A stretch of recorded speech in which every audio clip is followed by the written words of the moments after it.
I think I'm a better mother now that I'm a single mother, because I just feel like I've got real attention to them, and also all the decisions are mine. I mean, how do you balance motherhood, comedy, career, fitness now? Yeah. I mean, what does balance look like for you?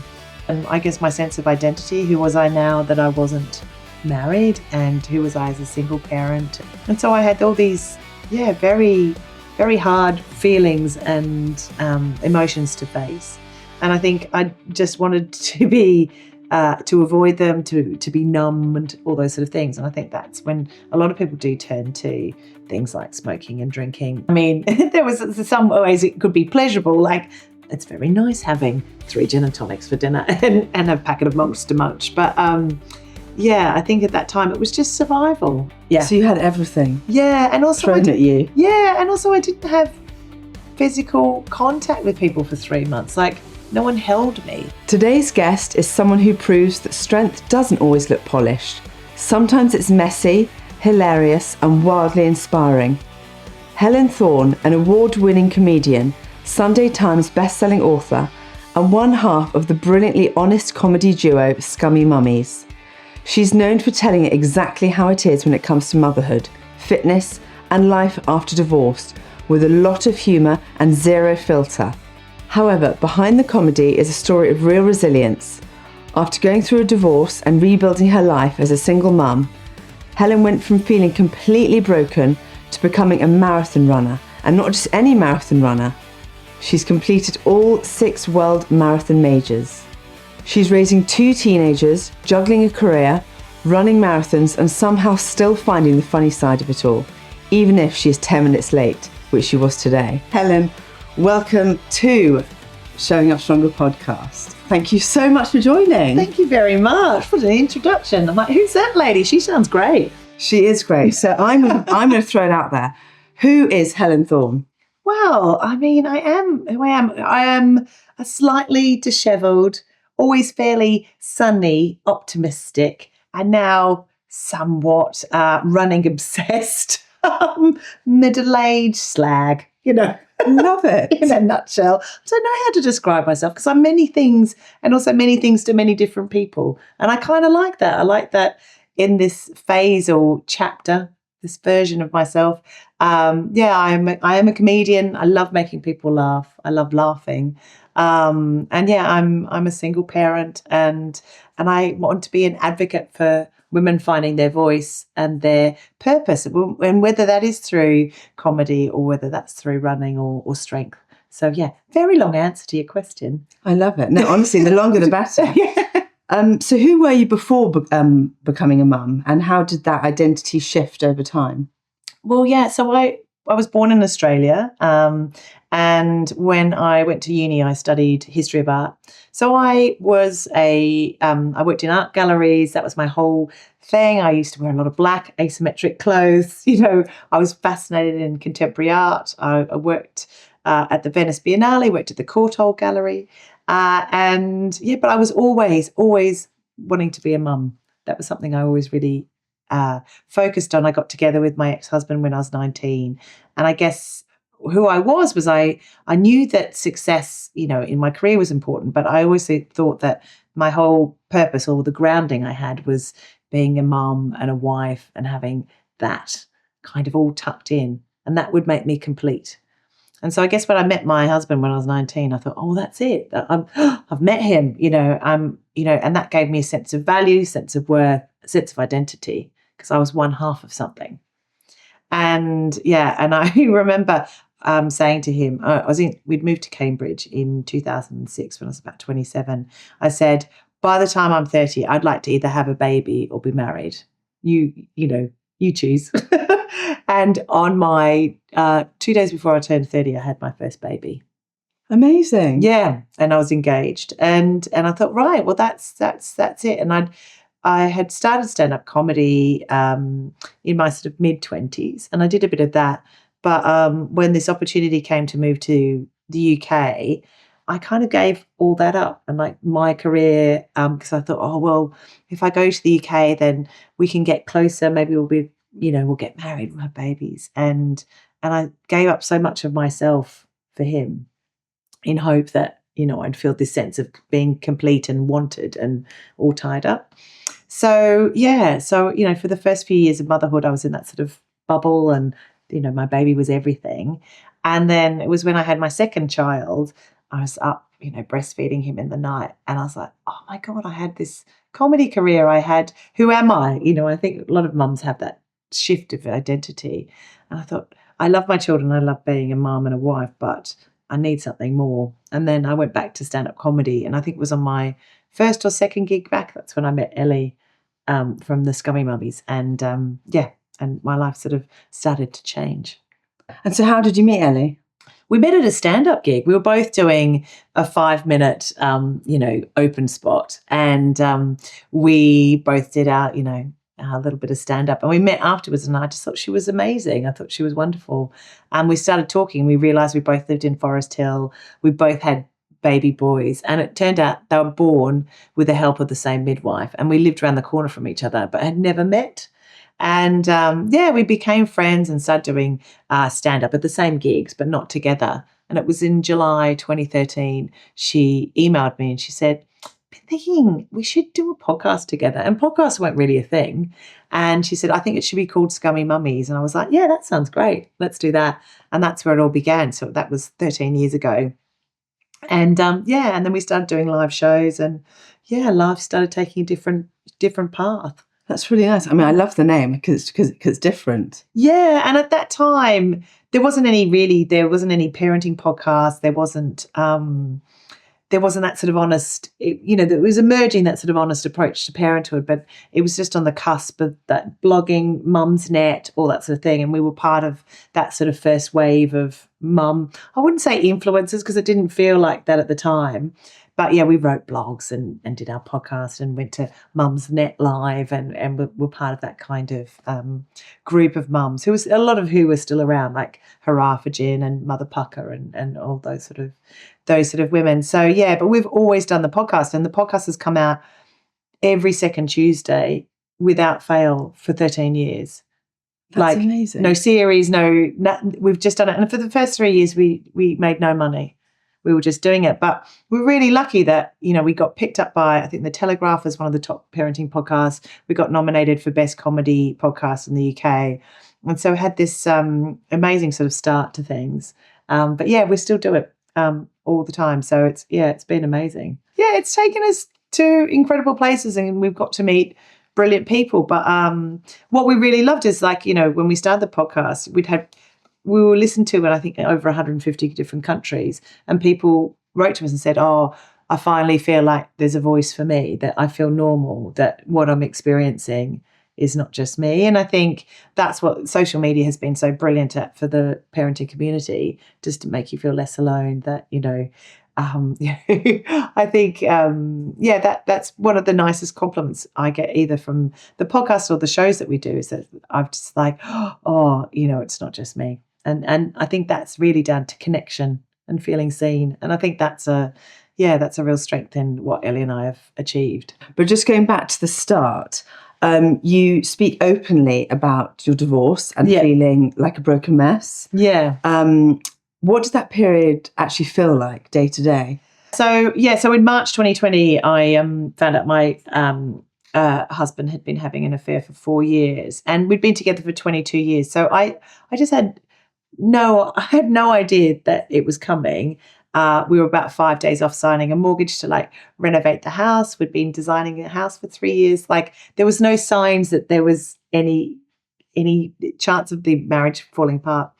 And I just, what it felt like, and it's a sort of a strange feeling, it felt really heavy. It felt like gravity had doubled, the pull. And I just, everything was a bit of a blur. I couldn't make any decisions. I lived in my pajamas. I started smoking again. I started drinking quite heavily.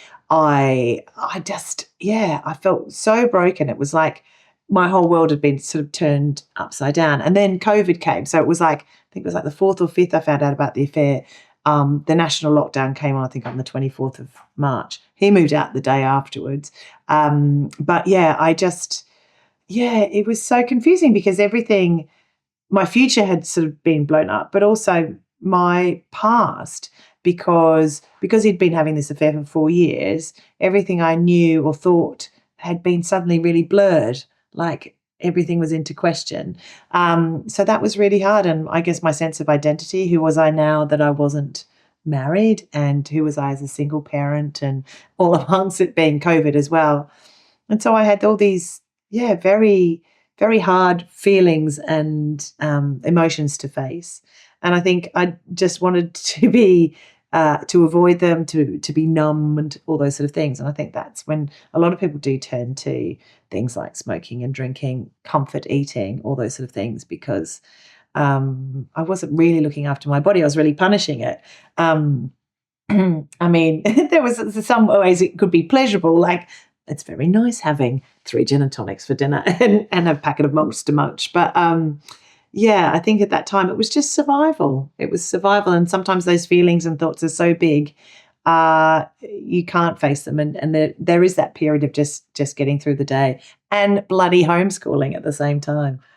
Yeah. So you had everything. Yeah. And also thrown at you. Yeah. And also I didn't have physical contact with people for 3 months. Like, no one held me. Like, I had my children, but I think in those times you want to be with your friends, you want to be with your family. My family were in Australia.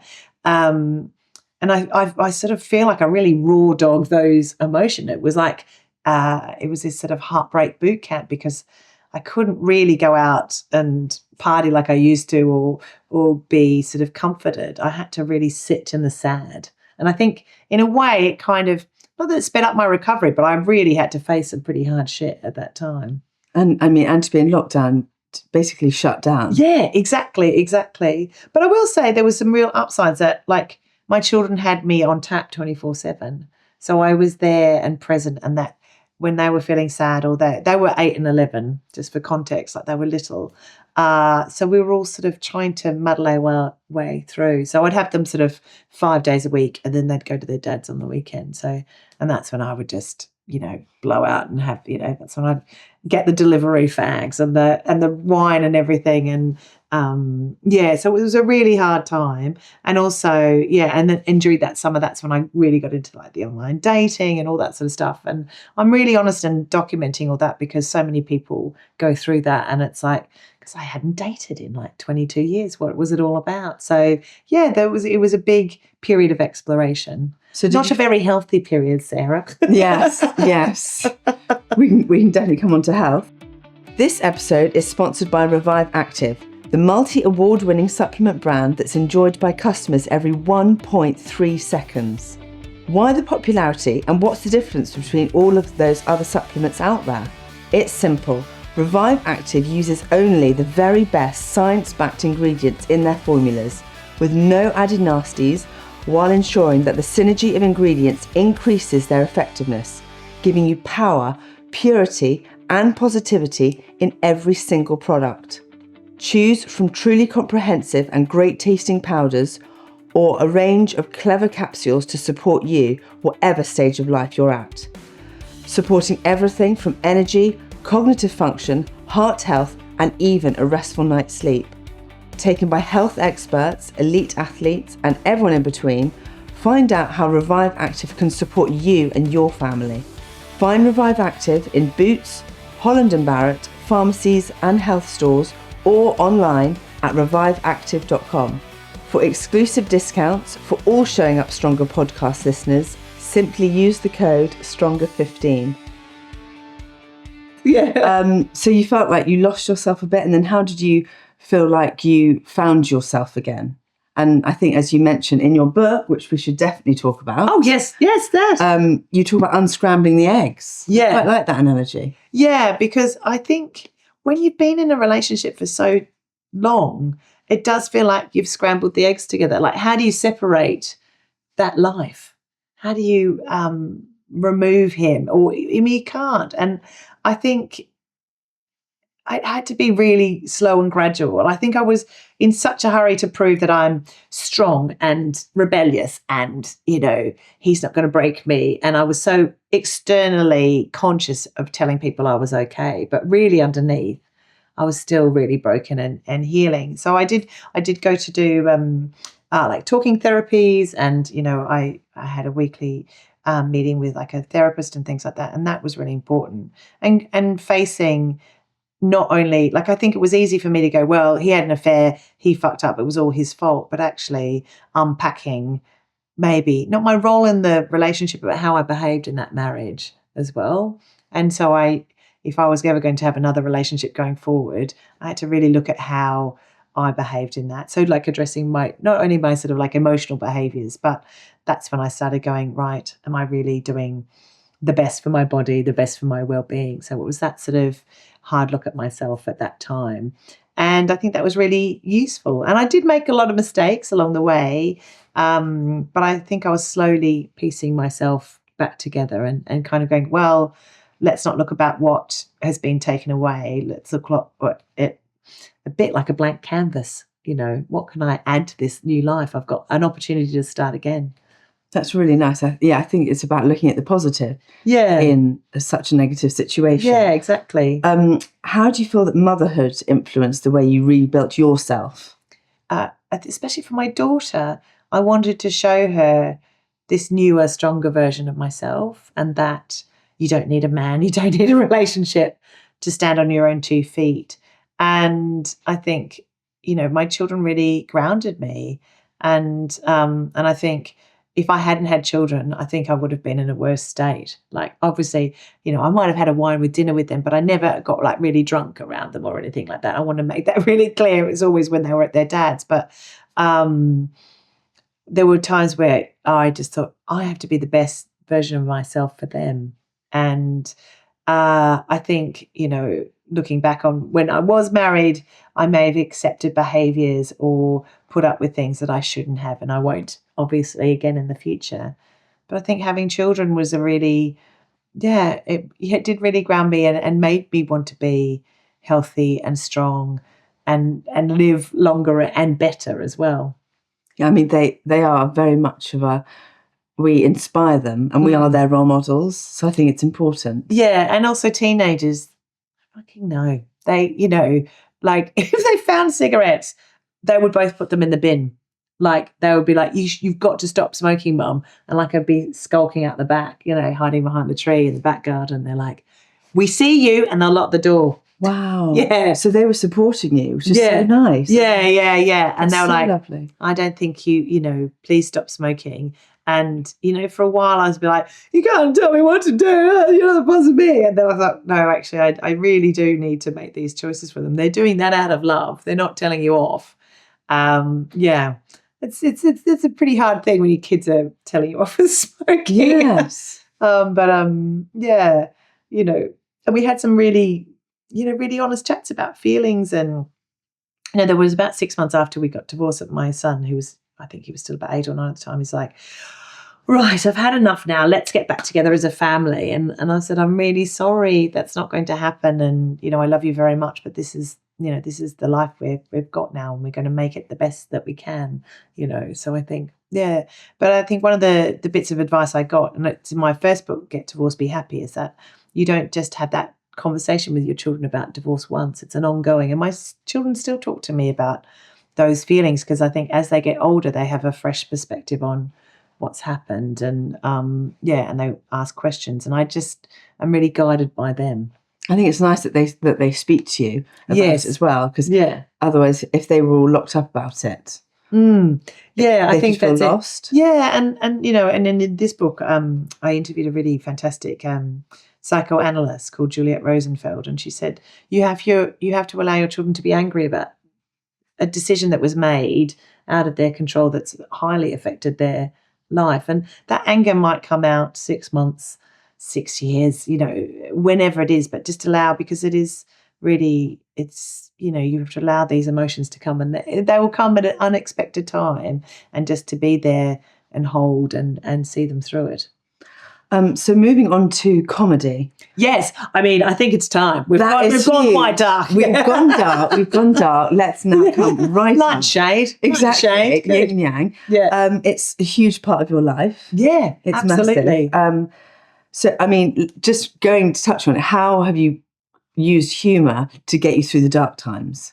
Oh, I think it's essential. I think I laugh every single day. I think, Yeah, I think even in my hardest, darkest, messiest, times, I still manage to laugh. And it is a coping mechanism. And someone said it's like a shock absorber for your brain, which I kind of really like. And I found like writing comedy and doing jokes, especially on stage about, becoming single and my divorce, was incredibly therapeutic. And also it connected me with a whole new audience of women. And like, I often, like when we start the Scummy Mummies show, I'll go, oh, who's my single sisters in the audience? And they put their hands up and you can connect to them. I was like, so I think that's been really great. And I think, yeah, having a good laugh about things. I've got a tattoo on my arm that says, if you don't laugh, you'll cry. And That's true. That's written in my mum's handwriting. I got her to write that. And she passed away a couple of years ago. So that will always be with me. And that's sort of what I wanted to call the book, actually, because I think, yeah, humour is so important. And it's a release. And as soon as you have a laugh, you get that lovely rush of endorphins and, that good cortisol and all that sort of stuff. It's great. Yes. Your cortisol lowers, I think that's right. And you get, anyway, you know what I mean. It's good the for you. best feeling ever. It is, yes. And it's also sometimes after you have a big messy cry, you're just like, oh God, I'm covered in snot. And you have to laugh at yourself. I think it's, it is my coping mechanism. And sometimes I'm a person who might get the giggles in a funeral. Like I just, maybe I laugh a bit too much sometimes, but yeah. But that's good. Yeah. Because as you say, if you don't laugh, you'll cry. Yeah, exactly. And and I love making my kids laugh, like being an absolute dick and a twat and dancing in the kitchen with them. And they're like, I guess, some of my happiest moments with my children. It now feels like a share house in my house because they're teenagers and we share the cooking and the cleaning and, they're old enough now to have, proper chats about the news and the world. And yeah, I must say, I think I'm a better mother now that I'm a single mother because I just feel like I've got real attention to them. And also all the decisions are mine. There's no compromising. There's not like, well, you said you'd do this. Like there's this sense of peace I think I've got in the house. Yes, there's more mess, but I think it's a much more peaceful place. I mean, how do you balance motherhood, comedy, career, fitness now? Yeah. I mean, what does balance look like for you? I don't know. I'm not. I don't feel particularly balanced. I just kind of get through each day. But I know that I have to do. I know that exercise now is my constant, and it's almost like the grounding force for everything else. And what before we were like, I've got no time to exercise. I now prioritize that. Like I know that I have to do, especially in the lead up to a marathon, I might be doing 3 or 4 runs plus a strength session plus, some Pilates and stretch and things like that. So I map that out. I'm much better. I've got this massive old school diary. So I need that for my balance. And I have to be sort of organized, which is not my default setting. I'm very disorganized and messy. So yeah, I've had to be a bit more grown up to get the balance as well.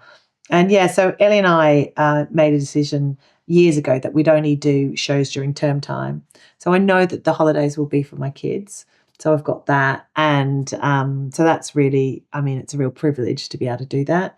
And yeah, I just try and get the balance right between, giving attention to everything. And also knowing that exercising and keeping myself well, feeding myself properly and all those sort of things, getting enough sleep is kind of at the core of everything as well.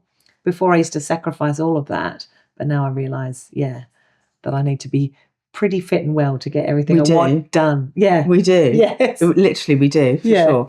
But when you do get that sense of feeling overwhelmed, how do you balance it all? Like, what's your reset routine?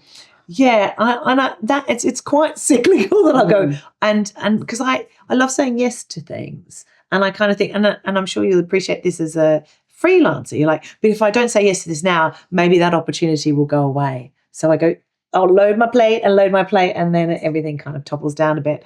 So I have to do a massive reset, and sometimes that looks like disappointing people, and that's something that I have to lean into a little bit just so I can survive and going, actually, I can't do that gig, or I can't, or maybe I should not sign up to, 5 marathons in a year and overcommit myself because, why am I doing that? What will that actually achieve? So, I have to have some big girl chats with myself. But that's okay. Yeah. And it's sort of, I don't know whether I've ever got everything figured out, but I guess my kind of driver is just living a life with sort of joy that helps others, that, I'm there for my children. Like I kind of know who I am. And I think that's a really good base for making decisions as well. Before, I think when I didn't know who I was it was a bit of a pick and mix lifestyle. And I was like, oh, but do I want a bit of this or a bit of that? And now I think the key is just slowing down a bit and actually scheduling times for rest. Because before I'd be like, but I've got a 7-day week and then I can do this, that, and the other. And actually, it's not sustainable. You burn out pretty quickly. For me, it's so important to have that me time. So for me, I have my morning routine. That's my golden time. My kids know that's for me. And the evening time, I'll have my bath. And that's also wonderful. Yeah, it's dreamy. I do love a really good bath. And I mean, I think sometimes my rest or my recharge time is my runs.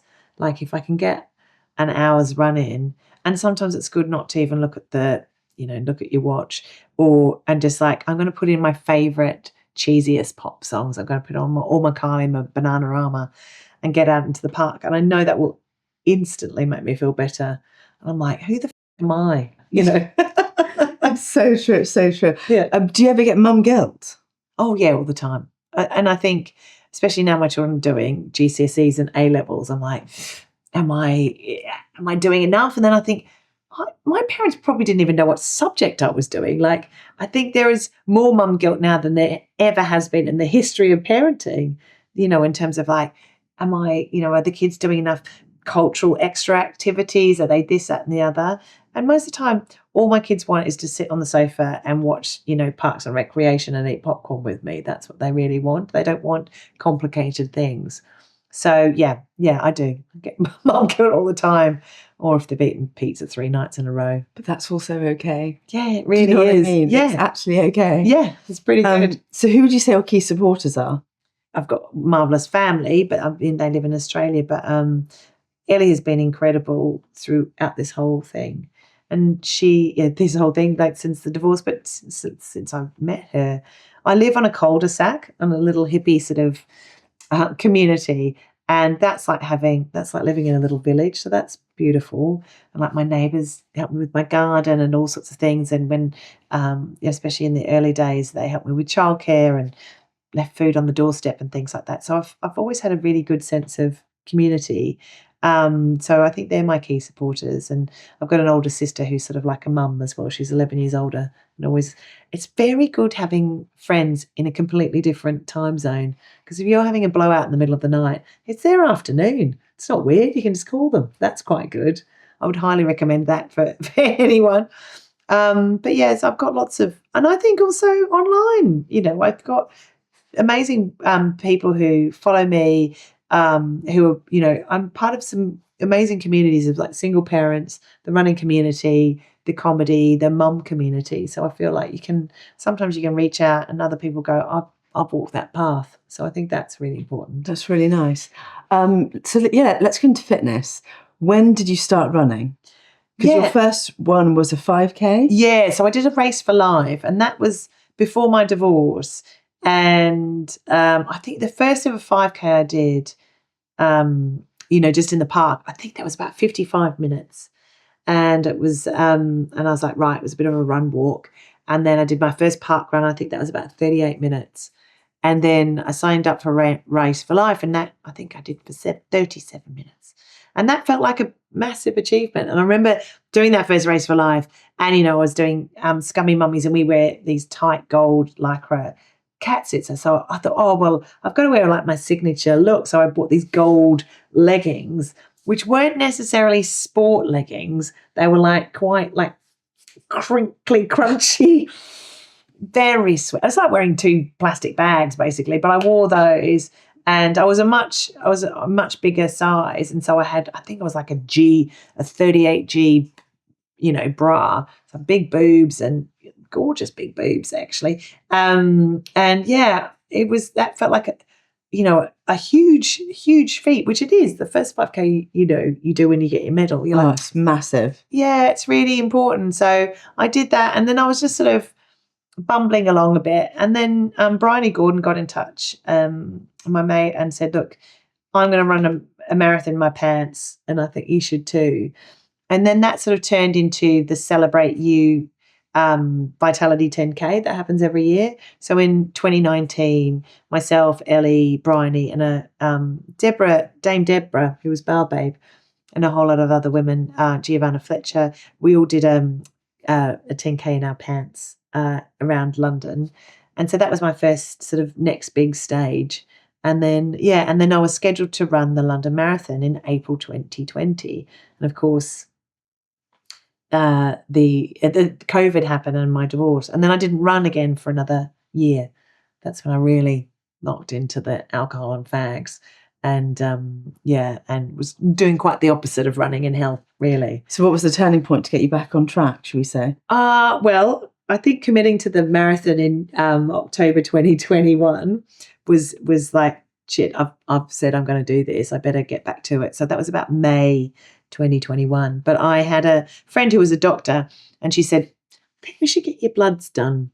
And she did a full thing, like did 5 things of blood, sent them all off, and they came back, and she was like, it doesn't look like you've got like any vitamin D. You're on a path to, heart disease, diabetes. I was basically in the toilet health-wise. I was over 100 kilos. And so all my sort of health signs were very, very low. And for me, that was a massive wake-up call. And again, if we're getting back to motherhood, I was like, what am I doing? I've destroyed my body, and I have to have self-compassion. I was just sort of surviving, and I was sort of having a great time, but I don't think my body was thanking me for it. So that was a bit of a wake-up call. And then I had a friend who was a nutritionist or a nutrition coach called Amber, and she got in touch and she said, I'm starting this nutrition business. Do you want to work with me to sort of rebuild your habits? And so that's what I did. And I slowly got back into running, slowly got back into eating better. And over the course of 18 months, that's when I slowly started running a little bit faster. There was no sort of weight goal in mind. I was pretty happy as a size 1,800 kilo person. It's just that my health was really not great, so to speak.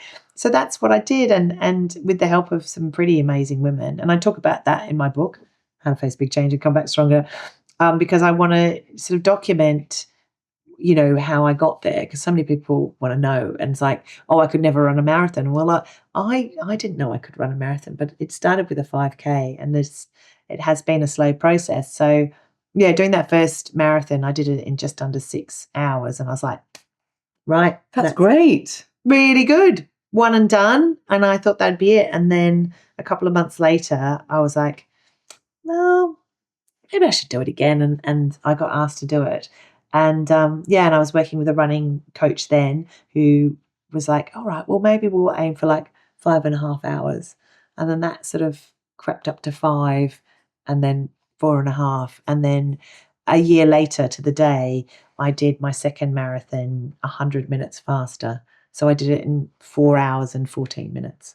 That's amazing. It's kind of unbelievable when you say it out loud. So, but I haven't got any faster since. But I've really enjoyed what marathons have given me. But yeah, and that, I think, that second marathon was one of the biggest turning points in my life, because I was like, I took something a bit seriously. Before, because I'm a comedian, I often joked about my body. My body was like the butt of most of my jokes. And I was doing something that was a bit, it was out of my comfort zone, actually, taking myself a bit seriously, which was like, oh, it was a bit cringe. But I really wanted to do that marathon well. And I literally, at the start of that marathon, I put my headphones on. I was like, right, you're going to do this K at this pace. And I did self-talk the whole way through. And my aim was 4 hours and 15 minutes. And I did it in 4 hours, 14 minutes and 45 seconds, like to the second. When I finished the marathon, my running coach just went, that was metronomic. And I can't kind of believe I did it now, but I had my gels every, 30 minutes to the second. And it sounds so nerdy, but it's sort of weird what your body could achieve. And, it was only 18 months before that I was literally, 5 stone heavier and chain smoking. And That's so inspiring. It shows, honestly, that when people say to me, no, I can't run a marathon because of X, Y, and Z, I always say to people, never say never. Yeah. It's possible. Yeah. And I have to say, you don't have to run a marathon. You find your own movement, whatever it is, whether that's swimming or dance or yoga or martial arts or whatever it is, whatever you want, because there is so much joy to be found in movement as well. And I didn't realize the mental health benefits of what running could give me. And alongside that, I did lots of strength training with this amazing trainer called Suzanne Keatley, and she's got an all-women gym called Fitology Hub near where I live, and that transformed me as well. I didn't realize I was capable of like deadlifting 100 kilos like that. There was certain milestones that have really gone. I was like, oh, and once you achieve that sort of goal that you set out, you're like, oh, that's delicious. I want a little bit more of that. And you can just slowly, little by little, aim a little bit higher. But I also think failing and not meeting those goals, I've done 13 marathons now, and a lot of them haven't gone to plan. A lot of them, I've had to do a poo twice, luckily not in my pants, in a loo. And it's been slower. The weather's been not what I wanted. Got an injury the week before, all sorts of things. When I was going to do my third marathon, which was Copenhagen, I was well on the path for a sub 4. That's my dream. And like my predicted time was 3 hours, 50 minutes. But 5 days before the marathon, I was doing one last sprint session and I pulled my calf and I couldn't walk. And I managed to do it in 4 hours and 15 minutes. So like a minute longer than my PB, but all that training, and I just, It's frustrating. Really frustrating, but also you learn so much about it. It's like, I can't say it was a failure because I did a really fast marathon with an injury, and my body's capable of kind of big things. So I think it's very humbling, and it's, I think running teaches you so much. And just to be in your own head for 5 hours, 6 hours, 7 hours. It's strong. Yeah, it's a big old thing. Yeah. So talking about marathons not going to plan, should we discuss Rome? Oh, yeah. I think we're going to touch. Because I feel that combines my two loves of comedy and running. Yes. Yeah. So this year I'd signed up for the Rome Marathon and I was so excited about it. It's like, this is like carb loading heaven. Rome's beautiful.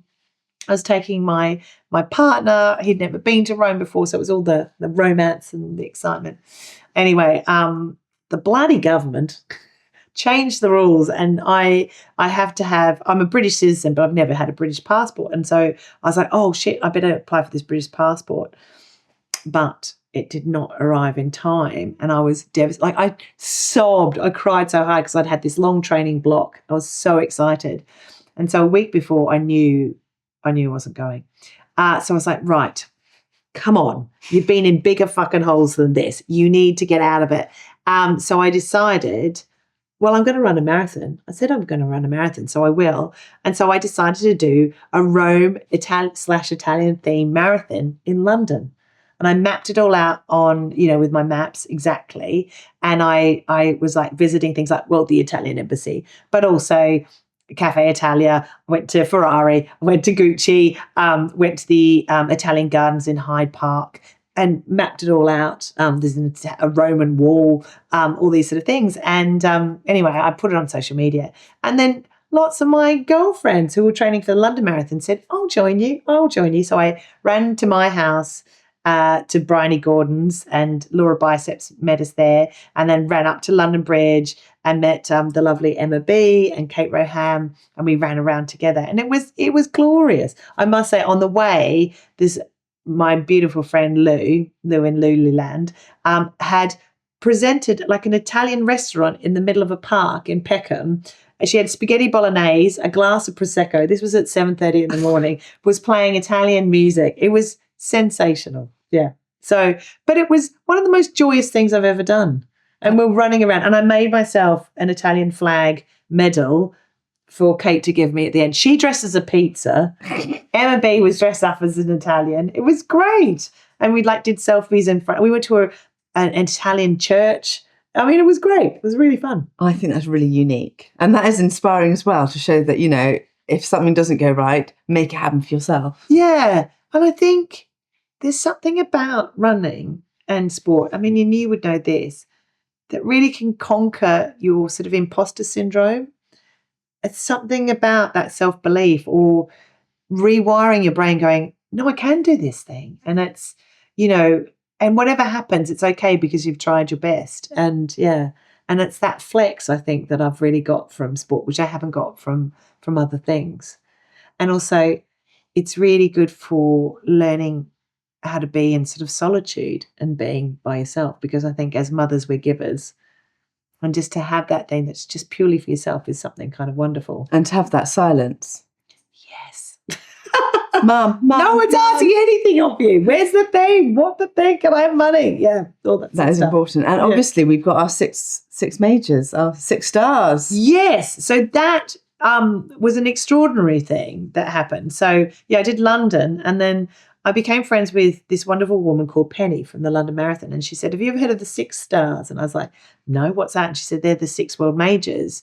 I think you should do that. And I was like, maybe I should. And there was this thing that you get this massive medal. And I was like, I want this massive medal. So if you do London, Berlin, Boston, Chicago, New York and Tokyo, you get a big medal.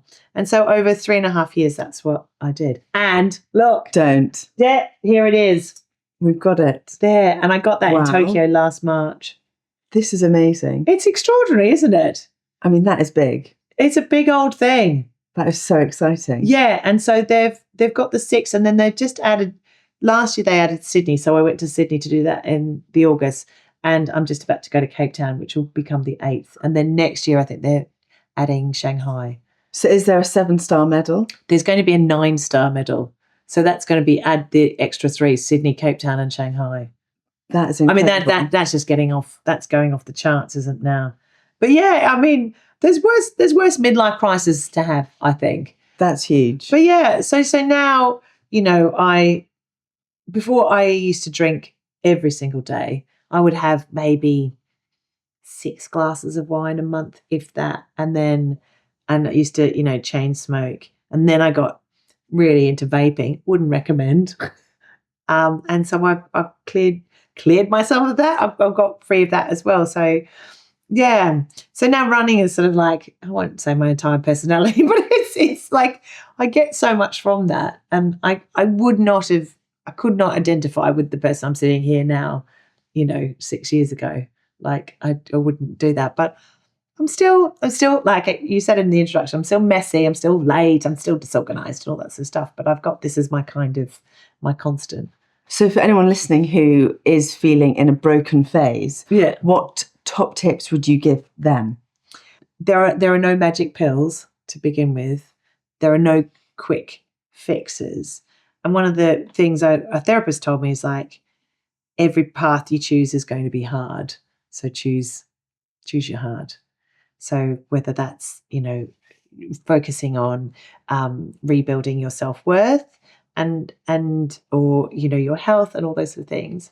But I guess it's finding out what your values are and, what makes you you. And I think my values were so entrenched in being a wife and pleasing others. And that took a lot of time to deprogram. So I think in understanding that looking after yourself is a priority and it's not selfish, and that will have a knock-on effect to all your relationships, both with yourself and your children and your significant other people in your life. I think one of the bits of advice I've always treasured is if you've got 20 minutes to look at Instagram, you've got 20 minutes to go for a walk. I love that. And a 20-minute walk is one of the most magical things you can do, not just for a bit of, deep breath, but it's that circuit breaker, because I think sometimes we can get into those spirals of negative thoughts and all sorts of things, but it's just great for everything. and don't set yourself enormous goals. Just celebrate the small wins. I think that's really important as well. That's true. I really like that. If you've got 20 minutes to look, honestly, everyone doom scrolling. Yeah. I mean, I do not want to know how much time I spent on Instagram. I refused. That's probably my last bastion of addiction. Is probably social media, which I'm not proud of. But I was like, I'm not smoking or drinking. Just give me a bit of that. But yeah, I think that's for me. I just never thought I had time to exercise, but now I can't live without it. And so you've obviously found your love now for yourself, which is important, which you also talk about in your book. What does showing up for you now look like in comparison to 10 years ago, for example? Yeah, I think I always sought my value and my worth and feeling good in what I gave to others and what they thought of me. And now it's what I think of myself is really important. And I think that's been a really big shift, and my own self-worth, and also my ability to say no and sit in those uncomfortable thoughts as well. And then I can't please everyone, and then not everyone's going to love me. And that's a really important thing, a shift, I think, as well. Because, I would spend so long, I'm like, oh, what does that person think of me? And I've disappointed. But now I've just got to have faith that I'm doing the right thing. I think it's really important to say no. I think we do need to say no a lot more. And I think it was Jane Fonda I heard on it, that no is a complete sentence. Just that's it. Yeah. So I've got some quick fire questions love that. for you. Excellent. No thinking, just answer. Okay. What's in your wellness kit? Oats. Love me my porridge for breakfast. I take creatine in the morning. Oh my God, this is really, many cans of tuna. Love it. Protein. Boiled eggs. Oh my God. Oh, that's about it. A lot of water and shitloads of coffee. Early morning run or late night workout? Oh, love an early morning run. Yeah. Almost like just after dawn. Delicious. Hearing the birds. Best time. Yeah. One word that defines you in this chapter right now? Resilient. Love it. So good. A boundary that you'll never break again? Compromising my self-worth. Yeah. Solo time or social time? I will say solo time because I'm social a lot of the time. Yeah. Coffee or wine? Coffee, please. Nice. Yeah. Favourite post-run meal? I love a burger. I think it's got everything. You know what mine is? What? Chocolate milk. I can't eat after running. No. I'm chocolate milk. Yes. It is better, actually. Saying that, I can never eat after a marathon. I cannot. I mean, I can have an Aperol Spritz, but yeah. Very nice. Mine's champagne. Oof, champagne better. and chocolate milk. Oh, yes. I'm going round to yours next time. I'm going to run here and then you can give me champagne and chocolate milk. Thank you. Yeah. Well, yeah, we could do that. Yeah. Most chaotic mum moment? Oh, I mean, almost every day. Oh, God. It usually involves everyone all at once. So it would be like teens and cats. Oh, that's right. The other day I was having a bath and one of my children came in and did in the toilet next to me. Gross. Got to love me it. Off. What's your guilty pleasure? Spending a whole day watching Maths Australia with my boyfriend on the sofa eating chocolate. The last thing that made you laugh out loud? What made me laugh out loud? Last night being on stage with Ellie. Laughed so hard. We were singing our song and I said, I just improvised. I said, divorce is my whole personality. And she said, and also running. And it made me wet my pants. I love it. I mean, how do you control yourself on stage when you're laughing? Just don't. No, I have to have a break. I'm like, Ellie's like, are you right? Do you want to actually go back to work now? They're my favourite bits of our whole show is like when we get the giggles and make each other laugh. Because most of the time we do the same show, but then all of a sudden one of us might break. And oh my God, it's just, I can't describe how brilliant that is. And that's okay, which is important to say. Yeah, it's brilliant. Yeah, I love it. Final two questions. What's one piece of advice that you'd give to mums now who are trying to show up stronger? Oh. One. Okay, start small, carve out like 5-10 minutes for yourself and work up, because I never did that. And and stand up for yourself as well. That's important, because then we're not overloading ourselves. Yeah. Green juice or margarita? Oh, I might have to have a margarita, thank you. Yes. On the please. rocks or frozen? Oh, I like a frozen one, thank you. Especially Nice. in the summer. I can't thank you enough, Helen. Thank you. Joining me today. Honestly, that was amazing. Oh. Absolutely incredible. So just tell people about how they can find your book and how they can find you. Okay, so yes, my book is How to Face a Big Change and Come Back Stronger. And this book is a collection of 50 women's stories and interwoven with my own, about how you get through the hardest times and find joy and peace and purpose again. And it's on audiobook if you're like me and don't want to read a whole book, and ebook as well. And I'm at Scummy Mummies and at It's Me, Helen Thorn, as well. I love it. Well, thank you so much for Thank joining you. me. For everyone that has enjoyed listening today, please make sure you like and subscribe. And I look forward to you joining me on the sofa again with my next incredible female guest.